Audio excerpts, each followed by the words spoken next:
Good afternoon. I want to welcome everyone who has joined this afternoon's Business Academy Masterclass on Senate Bill 151.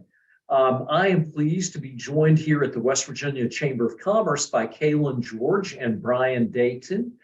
They have instructed me to instruct you that if you have questions, please enter them into the Q&A box. We have a lot of content to cover today. I am going to abbreviate introductions because we do have a lot of content and we are hopeful that we will have time to get to your questions. So, number one, forgive me for beginning right on time. Forgive me for abbreviating introductions and forgive me for moving it along.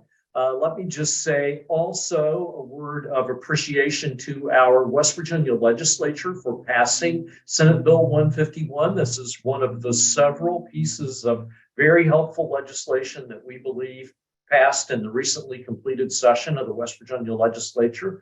I want to also thank Steve Robey, former chairman of the board of the West Virginia Chamber of Commerce and chair of the Chamber's tax working group, for the midnight oil that he burned on helping to answer questions and provide clarity and work through the issues that the legislature had questions about related to Senate Bill 151. We are honored to have with us State Tax Commissioner Matt Irby. Matt has an undergraduate degree from Marshall University. He graduated from the Chase School of Law. He has been our state's tax commissioner since June of 2021. He has a 20-year history of public service, helping people with their tax problems and tax questions and tax issues in our state. He's also been a public defender and has worked in legal aid. So, Matt, it's a real honor to have you join us. Thank you for being so easy to work with and helping answer so many questions related to Senate Bill 151. I'm now going to turn the program over to Steve Robey, who will moderate and lead us through this discussion. So thank you, everyone who has joined. Remember, enter your questions into Q&A. If we do not get to all the questions, because of a timing issue, we're going to try to answer your questions by email. So with that, Steve Robey, thank you again very, very much for your great service to all of us in West Virginia.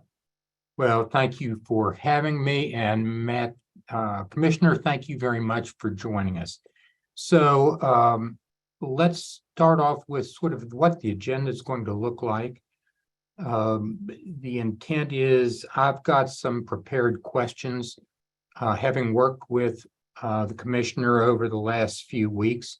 I know or hopefully can anticipate what many of your questions might be. We've also got prepared remarks, a PowerPoint presentation by the commissioner that he will share with us. And then to the extent we have time, we will open it up to your questions. No good tax presentation should begin without disclaimers. So this is not intended to provide tax advice to individuals. This is a very complex area, and you need to look at your own unique circumstances to see whether an election would benefit you or not.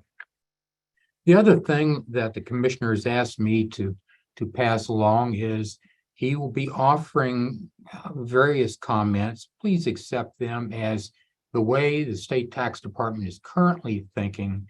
You shouldn't necessarily rely on these remarks until there's something more formal and in writing put out by the state tax department.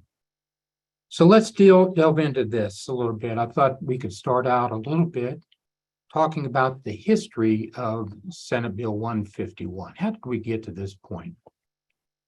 Well, the Federal Tax Cuts and Jobs Act of 2017, it provided a lot of benefit to taxpayers, but one of the takeaways was that individual taxpayers were limited to claiming income tax, property tax deductions to $10,000. So if you were in a pass-through entity and you were successful, you would likely lose state income tax deductions by the Tax Cut and Jobs Act.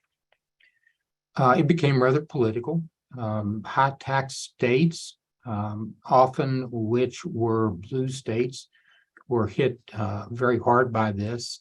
You had a change in administration, and the feds opened up the ability to do workaround provisions where individuals could indirectly claim state income tax deductions that they otherwise may not have been able to claim. Over 30 states have implemented such workarounds, and now West Virginia joins that list.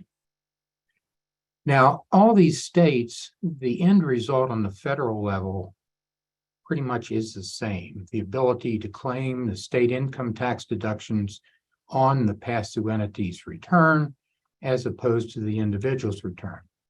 But what you have to watch out for is each state has its own unique treatment in terms of what they do with their own residents. Some states treat things, they have a credit provision. Others have an income exclusion approach. Some states say you make the election on the front end, others say you can make it on the back end.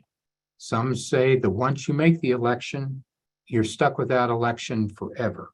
So I'm sure we will get into that here in a little bit. When you talk about tax treatment in the states, I will tell you that if you have a pass-through entity and you're thinking making the election, watch out for states like Ohio, which would not recognize the pass-through entity election in West Virginia. So you just need to be careful there.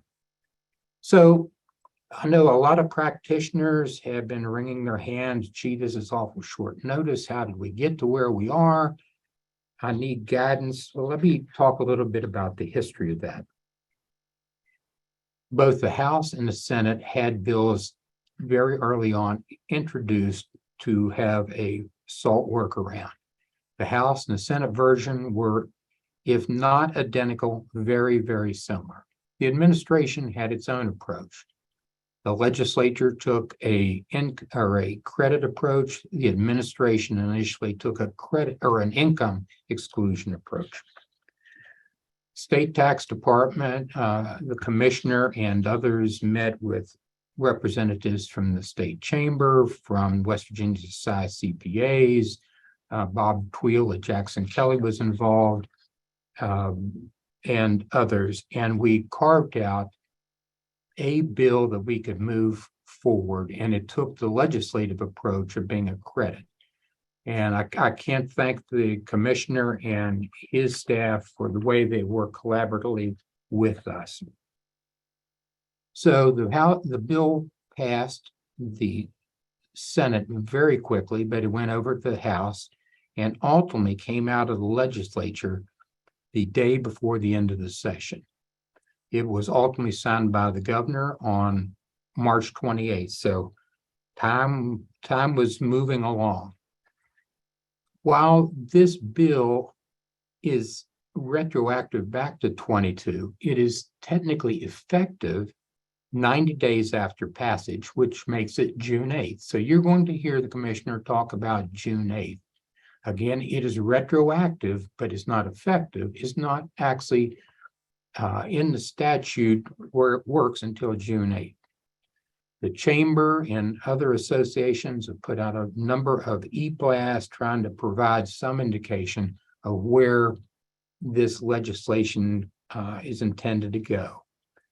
Most recently, the state tax department has issued an administrative notice referenced as 2023-1. It was issued on April 6th, and it attempts to address some of the issues and payments that are required. So with that historical background in mind, I'm going to turn it over to our commissioner, and he can start his PowerPoint presentation.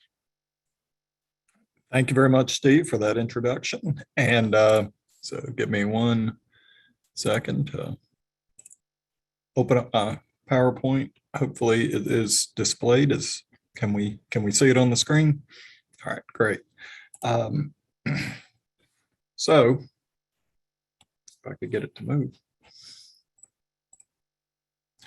Before we get started, Steve already kind of gave our normal, kind of disclaimer that we shouldn't necessarily treat any of this as tax advice. A lot of stuff is subject to change, and a lot of comments that I make merely are illustrative in nature, may not actually reflect policy as we get there. And I'll kind of talk about how we get there and when we'll have more definitive language out there for you. So Senate Bill 151, the question we kind of got from a lot of folks initially that had kind of heard of this through the grapevine is there some type of new tax that we owe? And Senate Bill 151 created an elective tax for pass-through entities retroactive to tax year 22. And it is meant to comply with the provisions of an IRS notice. That IRS notice was issued in response to a number of other states instituting similar type elective taxes that allowed those to become deductible at the entity level. So this was passed intending to comply with the provisions of that notice, so that these taxes paid here could be deducted at the entity level. So what's the difference between this and the normal return that I file, that PTE 100 that I file on March 15th, or if I extend out to September? This is an elective tax. It's imposed directly on the income of the entity. That other return is an informational return and opportunity to pay your required non-resident withholding tax. So this is a different return. It will be the summation of your resident owner's income, all of their income from the pass-through entity, and the apportioned income of the non-resident owners. It will be filed and paid instead of the PTE 100 as we move forward into future years. So essentially, we're going to ask folks to make that election by filing one return or the other. You will not need to file both. So what is the due date for the election? I indicated here it is normally March 15th. However, if you get extended to September 15th in future years, you can make that election whenever your extension ends. We have a special rule for tax year 22 that extends it for elections made after June 8th. And I keep harping on that June 8th date. We can't do a whole lot of administrative things until that point. If you make that election after June 8th, you have until September 15th to make the election for tax year 22. So same thing, due date for the return, normal years, it'll be March 15th and allowable extension to September 15th.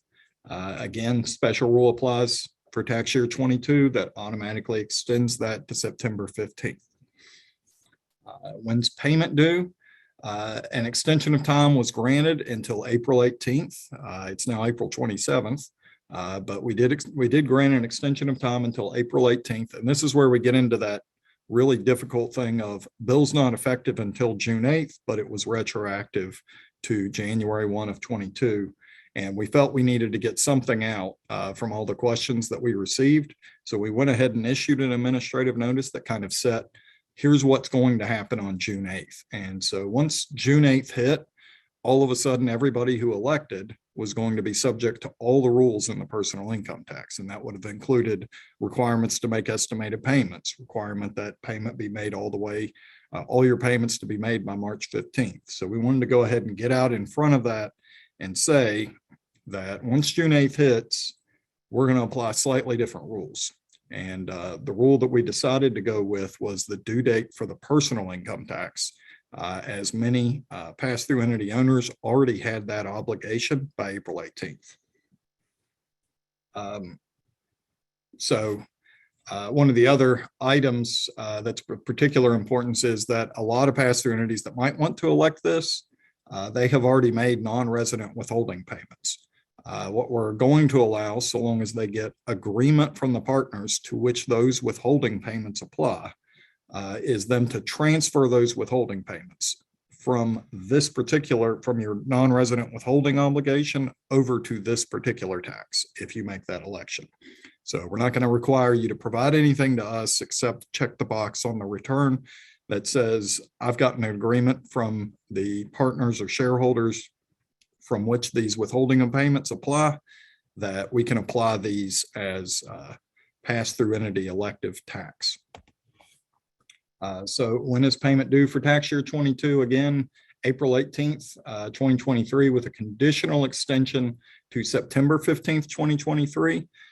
This one is if all of your partners already paid their personal income tax by April 18th, then the pass-through entity didn't need to do anything. They can pay their tax on September 15th, and then their partners can claim a refund on whatever credit that they get when they file amended returns.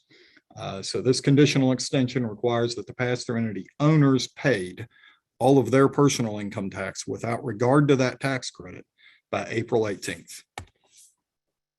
So what about estimated payments going forward?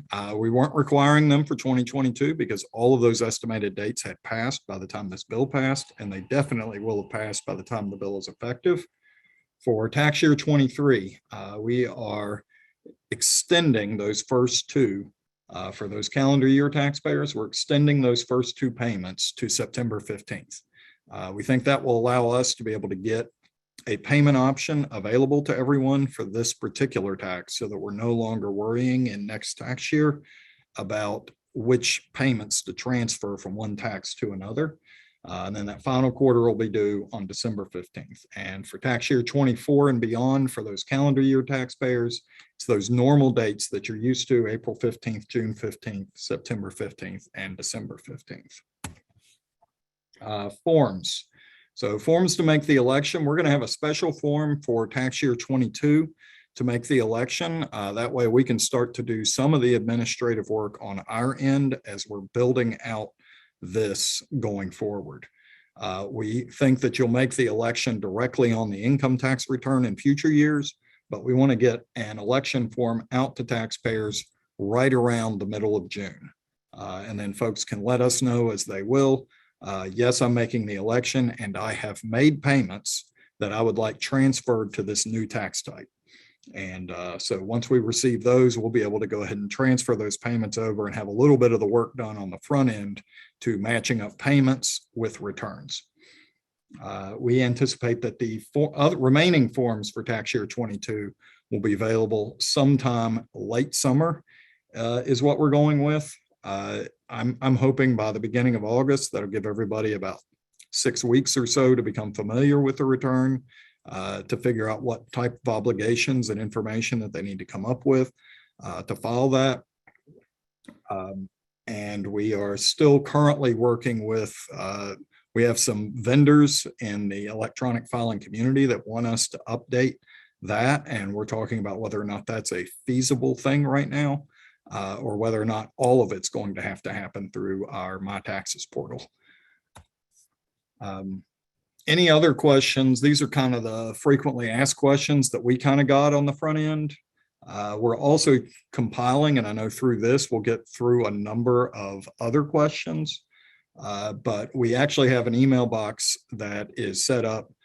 This is actually through our vendor community. So, you know, the TurboTaxes and the professional softwares of the world all interact with us through that email address. And that group is also the ones that are going to try to figure out some of the answers to implementation. So we thought that would be a great group to compile new frequently asked questions so that we can get those updated on our site. So if you have additional questions after this, you can use that email address, taxwvforms@wv.gov. And as more things are formulated, we're going to continue to update our website. Well, thank you, Matt. Matt and I have come up with a list of questions that Matt has graciously agreed to respond to. So let's get started. So the administrative notice that was issued on April 6th, and it required payments to be made by April 18th. Initially, I was wondering why such a hurry to get the payments in such a short lead time. Frankly, I thought it may have something to do with the state's fiscal year. It turns out it wasn't. So, Commissioner, why the short turnaround and request for payment? Sure. So West Virginia Constitution, Article 10, Section 1 provides that taxation shall be equal and uniform. Anybody who pays their taxes regularly knows that personal income tax is due on April 15th, and because of a weird DC holiday this year, it was the 18th.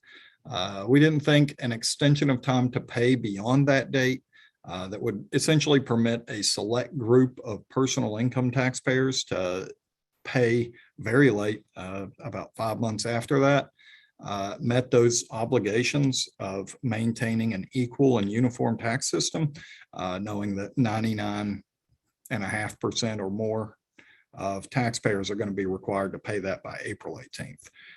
So we ended up settling on the personal income tax due date. We felt that most people, by the time this bill passed and was signed by the governor, most people were already obligated to have paid their tax for the year.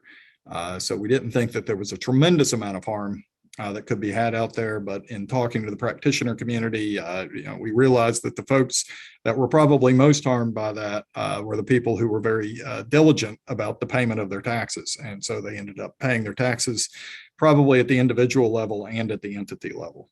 But we also thought there was a little bit of relief in that we were moving those estimated payments out to September 15th. So you get a little bit of catch up there, but it was mostly about our need to constantly be looking at the way we're implementing our tax system and keeping it equal and uniform. I'd like to revisit the administrative notice, and you covered it in your PowerPoint, but I think it's a major point in the administrative notice. What were the two requirements or two ways to get an extension in terms of filing and making the election? So with regard to making the election, I think that we gave an automatic extension on election. The requirement on payment, though, was the issue. And that's where we gave sort of two options. If all of your partners had already paid their obligation before this thing passed, then you weren't going to have to make a payment until you filed that return on September 15th. But if your partners had failed to do that, if they were going to be underpaid and they would have paid, penalty and interest for being underpaid on it after April 18th anyways, then we required the pass-through entity to go ahead and cover that personal income tax obligation for the partners. So the issue of whether you could extend to September 15th was dependent on whether or not your partners had already been fully paid. So what if you didn't meet the requirements for this 22 extension? You just out of luck? No, you can still make that election to file. You can still elect to pay. You may be subject to penalty and interest on that actual liability, but it would apply in the same manner as it would normally be calculated under the personal income tax. Our administrative notice, I think, indicated that we're still going to consider waivers on a case-by-case basis, and that's going to depend on the facts and circumstances. So if you have like 100 partners and one of them was underpaid by a little bit, then we're going to waive that and we're not going to worry about imposing penalty and interest. But if on the flip side, if you have, a partnership that comes in and does this, and it turns out that none of the partners had actually paid any of their tax liability leading up to April 18th, and the partnership didn't pay anything, and we get out to September 15th, a waiver is far less likely. When do you expect to have rules and regs issued? We anticipate that rules and regulations will be issued the first week or so of June. They'll be open for a public comment period for about 30 days.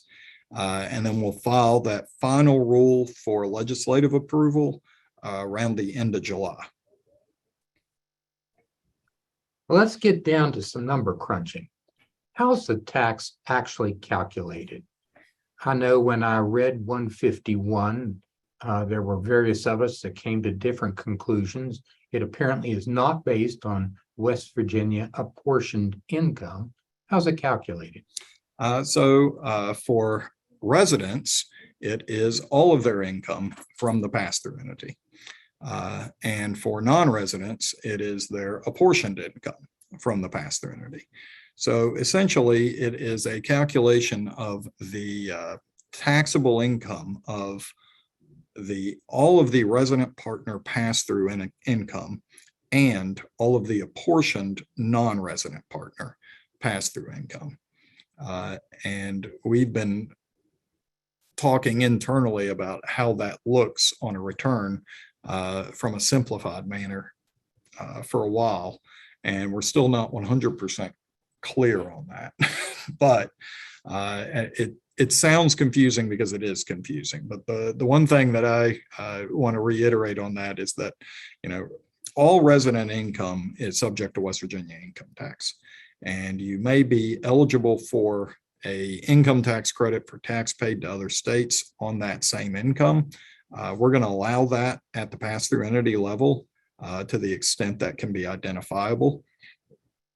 So that will essentially reduce the liability. So the income goes in, it gets subject to the tax rate, and then we reduce the tax by that income tax credit to other states.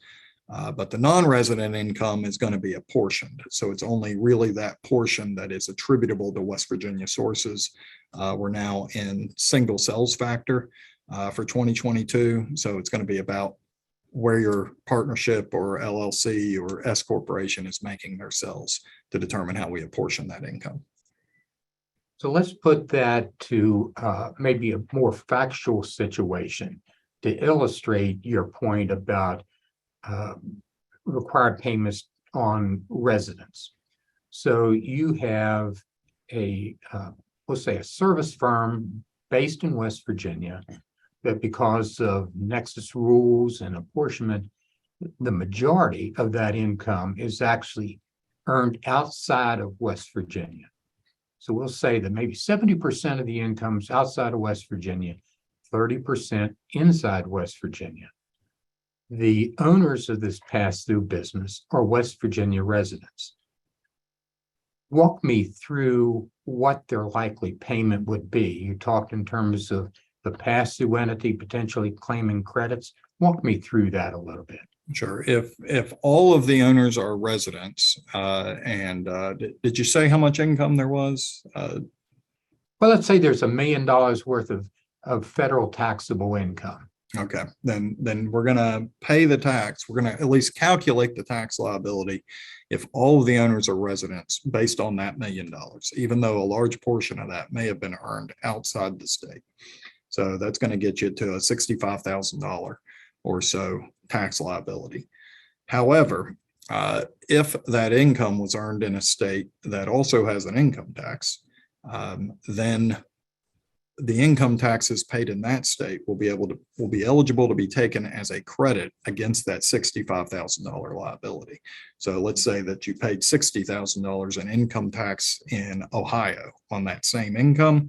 You'll be able to reduce that $65,000 liability by a $60,000 income tax credit for tax paid to other states, and you only have a $5,000 liability in West Virginia. Okay, thank you. It's very helpful. So Senate Bill 151, it provides that if the aggregate amount of the tax due is less than what was paid in, it's not refundable. It may be carried forward, but it's not refundable. Can you maybe discuss the rationale behind that? And then I've got a question from Bob Tweel saying, well, can't we make it refundable? So if you could address both of them. Sure. The concern that we sort of talked about with the legislature about refundable tax credits is that refundable tax credits create opportunities for identity fraud. You see that if you ever look at congressional reports about the way the IRS is operating, the ones that they're the most harsh on are the earned income tax credit. And the earned income tax credit, for all those folks that know, is a refundable tax credit at the federal level based upon earned income. And so you have this sort of bell curve. And within that, the IRS has a serious problem with folks claiming that credit and pretending to be who they are not, or pretending their income is something else from what it is, because it's like free money. And taxpayers are able to just claim that free money and receive it.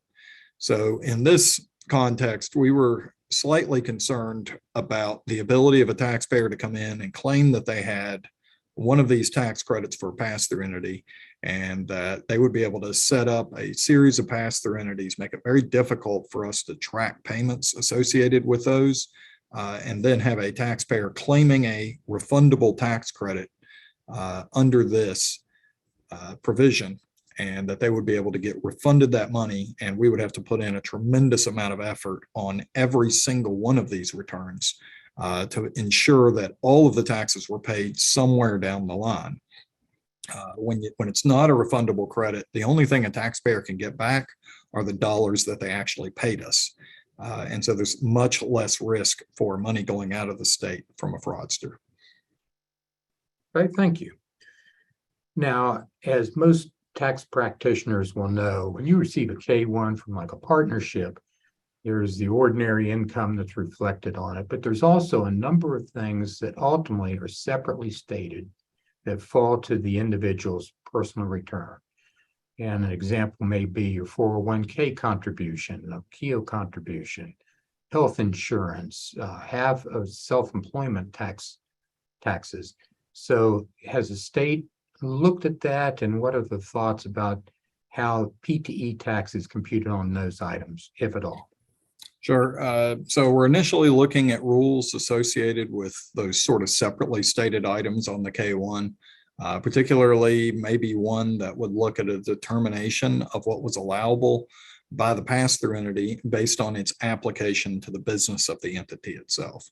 We're not really at a final point yet on where we think the line will be with regard to that.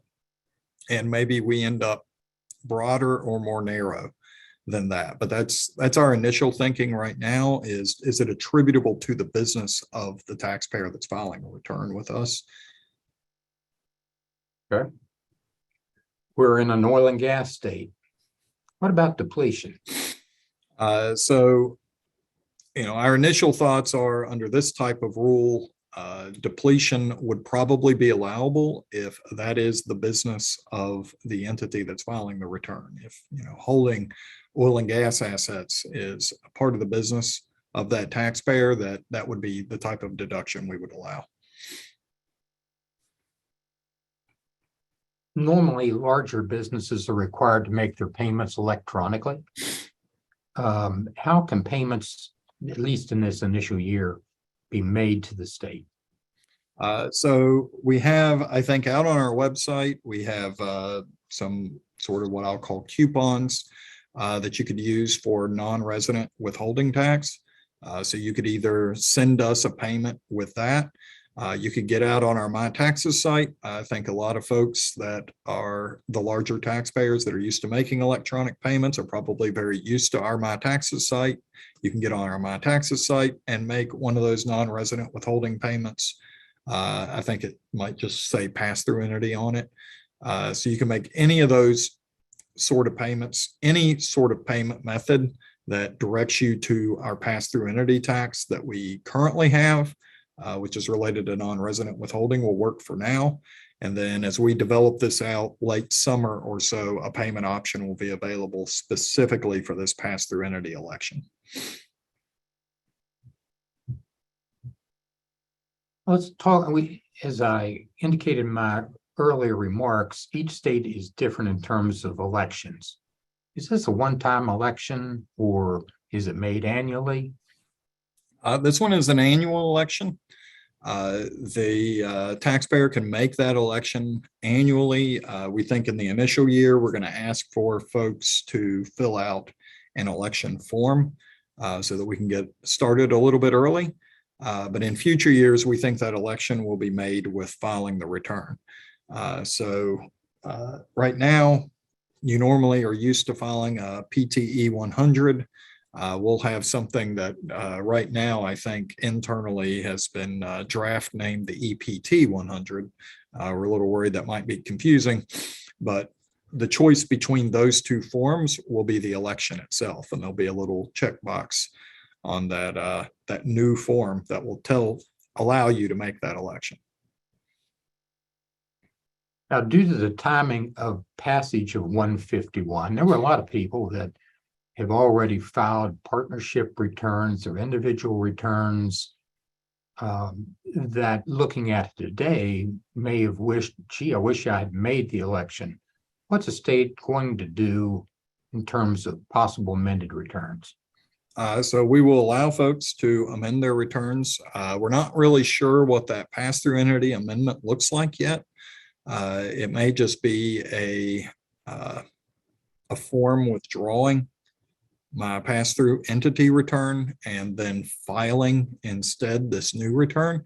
And from an individual perspective, it'll just be amending that return and claiming that tax credit for the credit that they received from their pass-through entity. But amendments will be allowed, and we will figure out the process for applying those.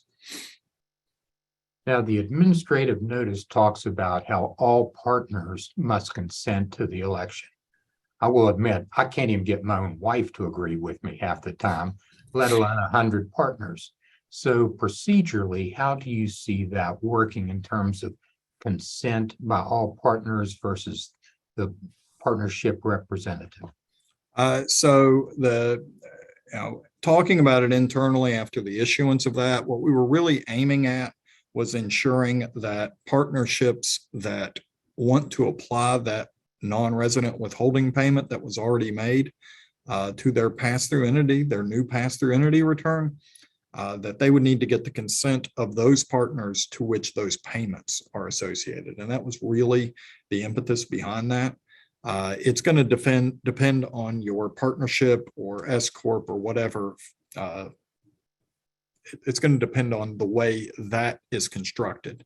So internally to those entities, we are not going to try to regulate whether or not you've gotten consent from all your partners or whether you were required to get consent from all your partners. But we didn't want to allow entities to simply take somebody's withholding money and apply it to somebody else's liability. So may a C Corp owner and a pass-through entity benefit from a PTE election? We cannot see how because there is no credit available under the corporation net income tax. And so as a result, the corporation would not be able to claim credit for the tax paid by the pass-through entity. And as a result, they would end up double paying their taxes. Same question applied to a tax exempt entity. Could they benefit by a pass-through entity election?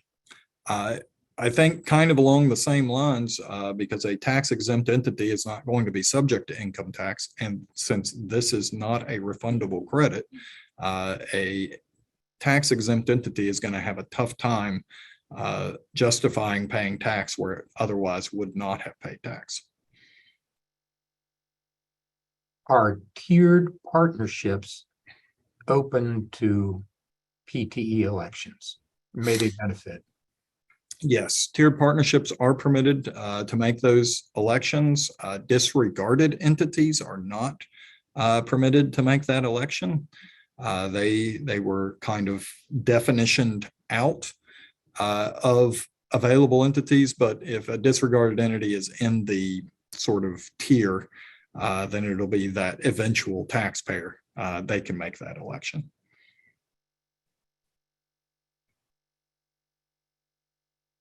If you're a non-resident, here we got a question come in. Brian, you may have to explain that one a little more. It cut off in the chat. So if you are a non-resident, you receive a K-1 for which a PTE election is made. You're a non-resident, but you have no other West Virginia source income. Are you required to file? So we're still looking at the rules on that, but we think that from our perspective, if a non-resident has an interest in a West Virginia pass-through entity that makes this election, and that this covers all of the income in West Virginia for that non-resident, that it is very unlikely that we will require that non-resident to separately file. Oh, we have a follow-up question, Commissioner. And the question is, could you give a bit more detail on the statement that a partner's share of PTE tax that is in excess of the partner's West Virginia tax liability is not refundable? Can it be carried forward or is it lost? It can be carried forward.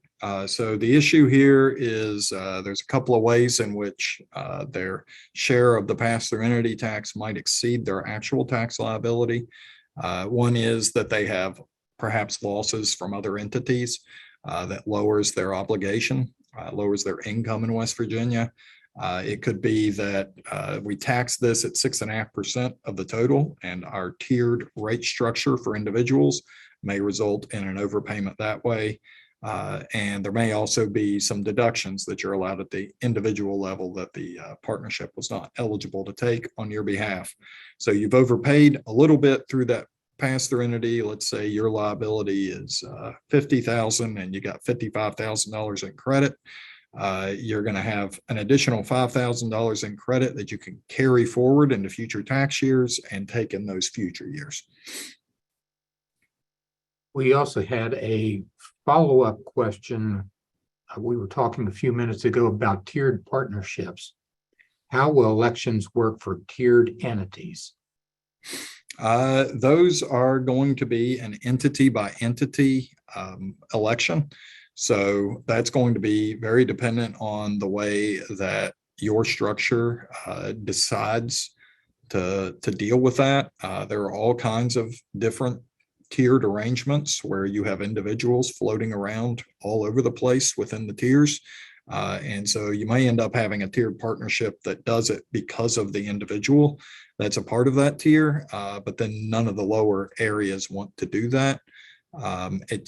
We think it's going to be a very fact-specific determination for you and your tax professional to work out how to deal with that. But it's going to be entity by entity to make that election. Okay. There is a question here, and I'll be willing to read it and answer it, and then you can correct me if I'm wrong. Walk me through the tax calculation. Does the PTE go through all the 3, 4, 5% brackets of individuals or taxed at a flat rate? And as I recall, SB 151 would apply the tax at a flat rate, which is the highest marginal rate applicable to residents for that tax year. That's correct. So it's 6.5% for this first year in 2022, and then goes down to 5.12%, I think, for 2023. Boy, the questions are starting to flow now. If a fiduciary is a pass-through entity owner claiming the credit and passes the income through to the individual beneficiaries, will the credit pass through to the individuals? I think the answer to that is almost certainly, but we don't have the rules out there yet on exactly how that's going to operate.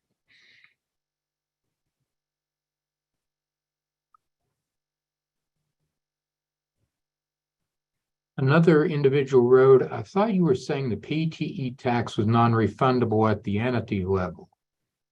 The later explanation you just gave makes me think you're saying the PTE tax is non-refundable at the individual level, which is correct.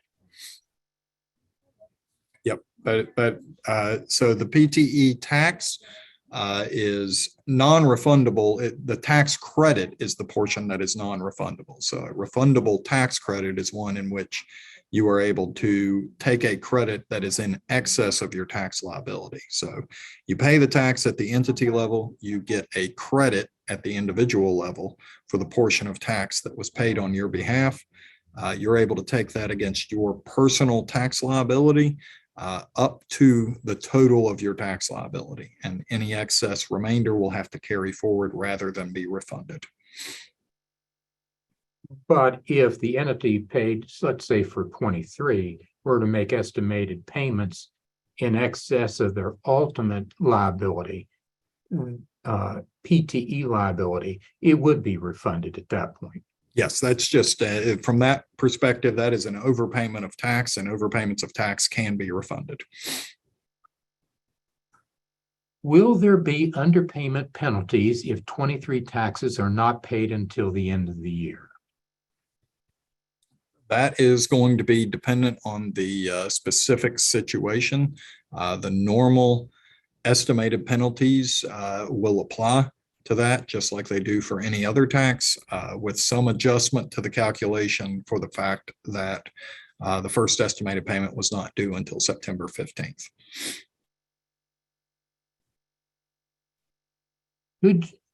Could you explain again the method for claiming of a credit for income taxes paid to another state?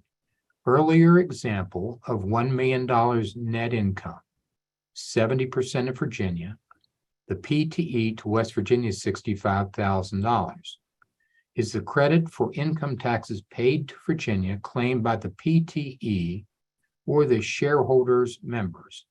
Does it matter whether the tax was paid to Virginia as a PTE?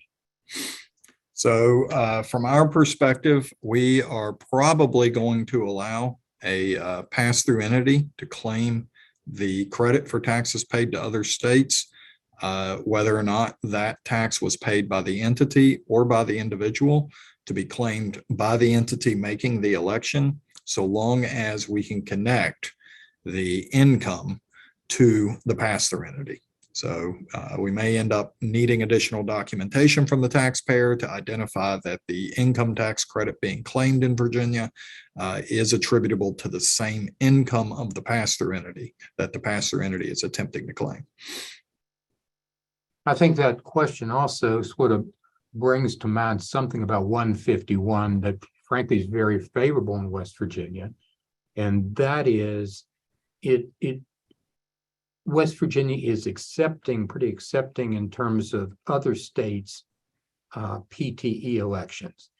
It may be a credit approach in another state. It may be an income exclusion approach in another state. But if it walks like a duck and quacks like a duck, West Virginia is going to treat it like it's a duck.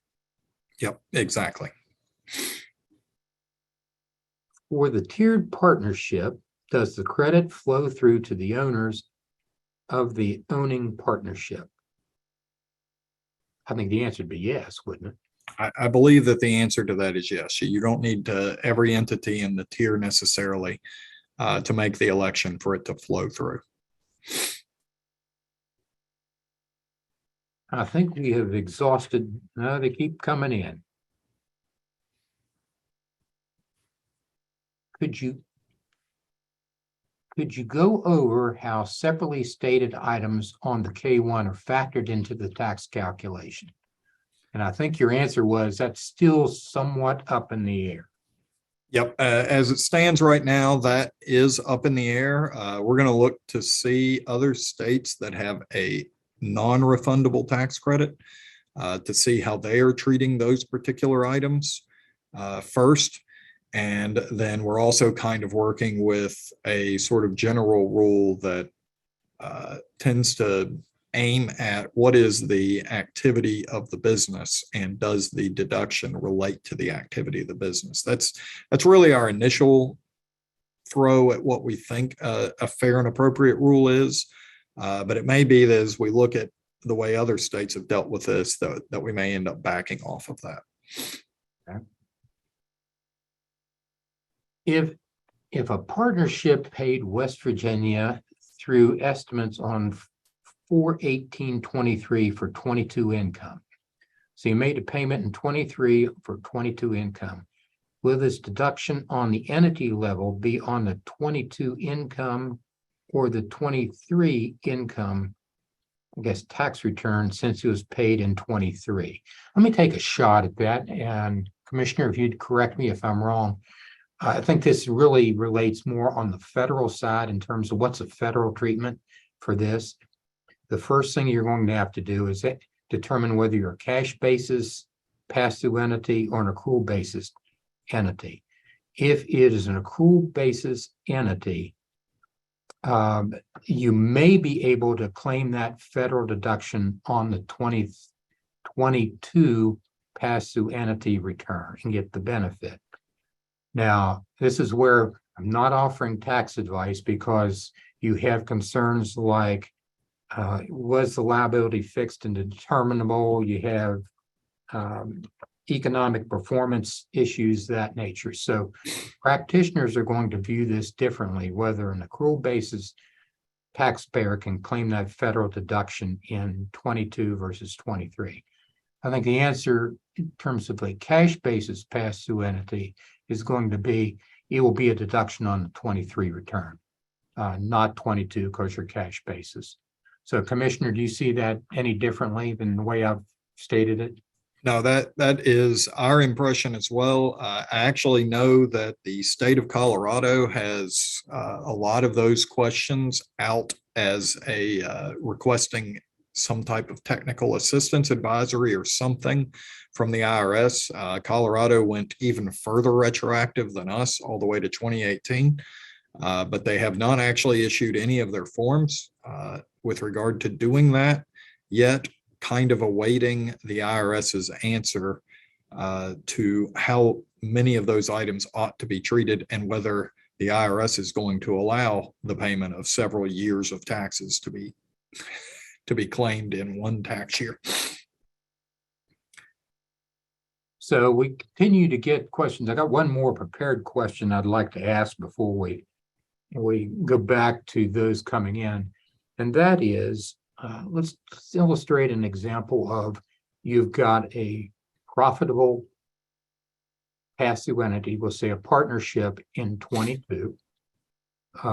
It has tax, it decides to make an election, but the tax is actually in its cash basis.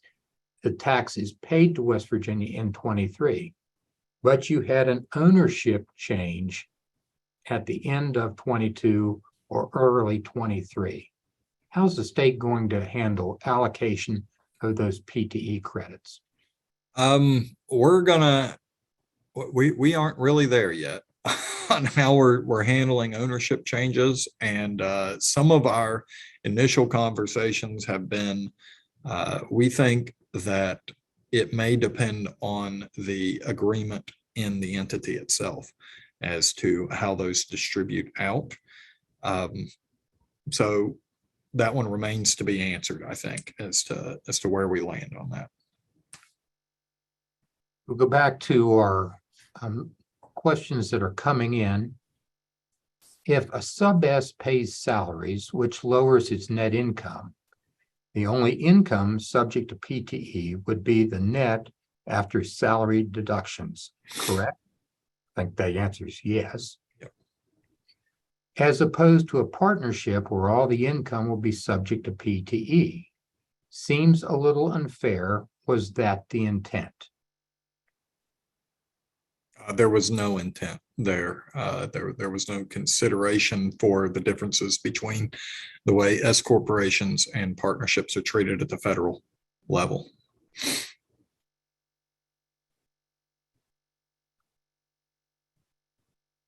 These questions become more and more complicated.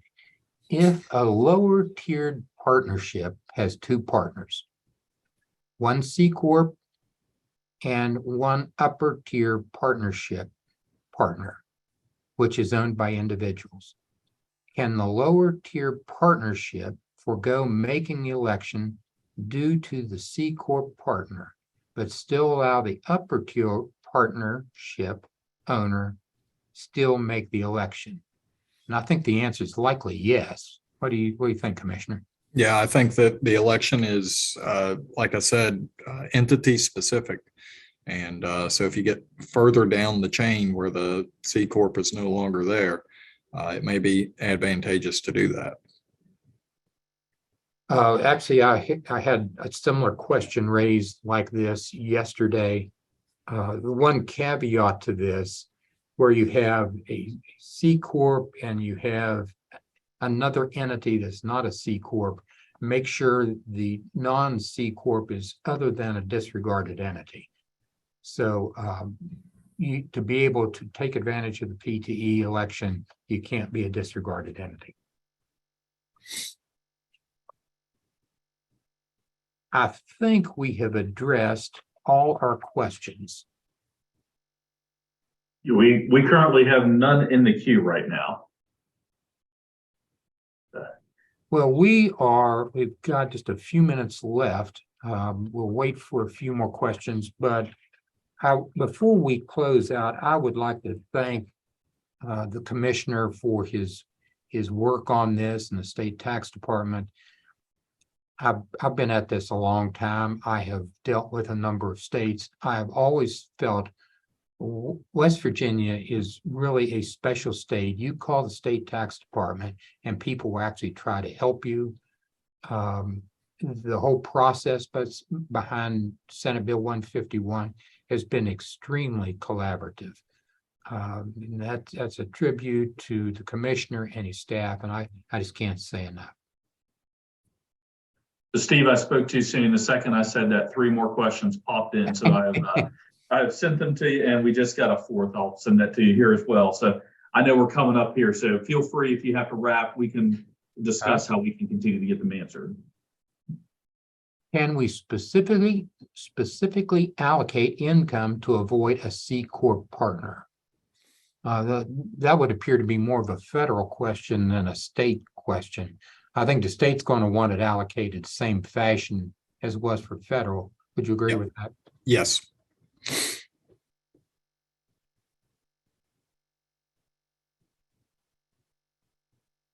Could you address again the extent of agreement required amongst the PTE members to make the election? So that's going to be very dependent on the structure of the pass-through entity itself and whatever it's either articles of organization or membership agreement or whatever, define out the responsibilities and roles of who gets to make decisions for that entity. The only thing we're going to require there to be assent for, and we're going to essentially take pass-through entity's word for it. But the only thing we are going to ask that folks get assent for is that if you're going to attempt to apply a non-resident withholding payment as a elective pass-through entity payment, we're going to at least ask you to certify that you have gotten permission from that particular person. We treat those just like we do other withholding taxes and sales taxes as trust taxes. You've withheld that from somebody and then paid it to us on their behalf. So before we apply that to that entity's liability, we want to make sure that they've gotten an agreement from them. And we have that built into our other trust taxes, that before you get a refund for something, you've gotten the person who the tax actually applies permission to receive that refund. These are a couple quick ones. Has the state considered requesting guidance like Colorado from the IRS as to whether the tax is going to be deductible in 22 as an accrued expense?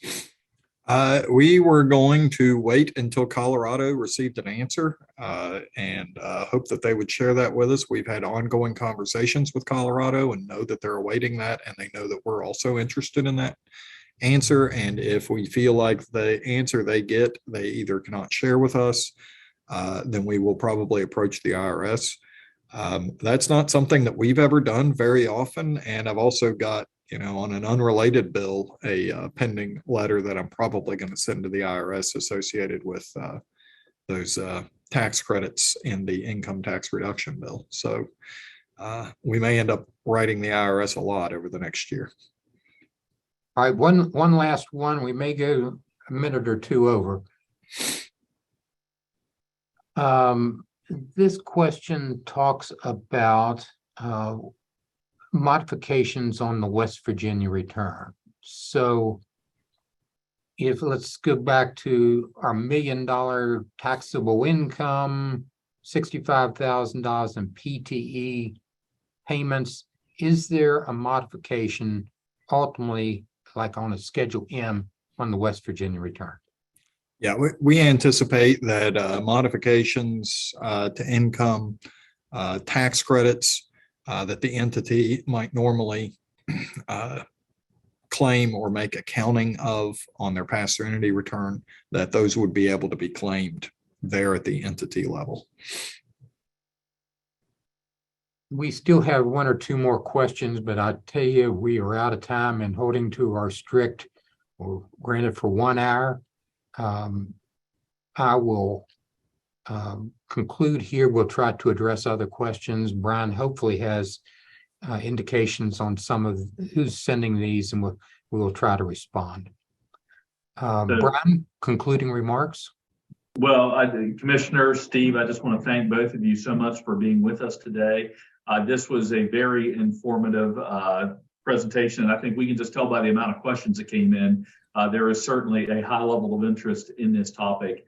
What I'll just go ahead and offer to anybody, if you come up with a question later or didn't have a chance to get one answered, you can send me an email. My email address is bdayton, bdayton at wbchamber.com.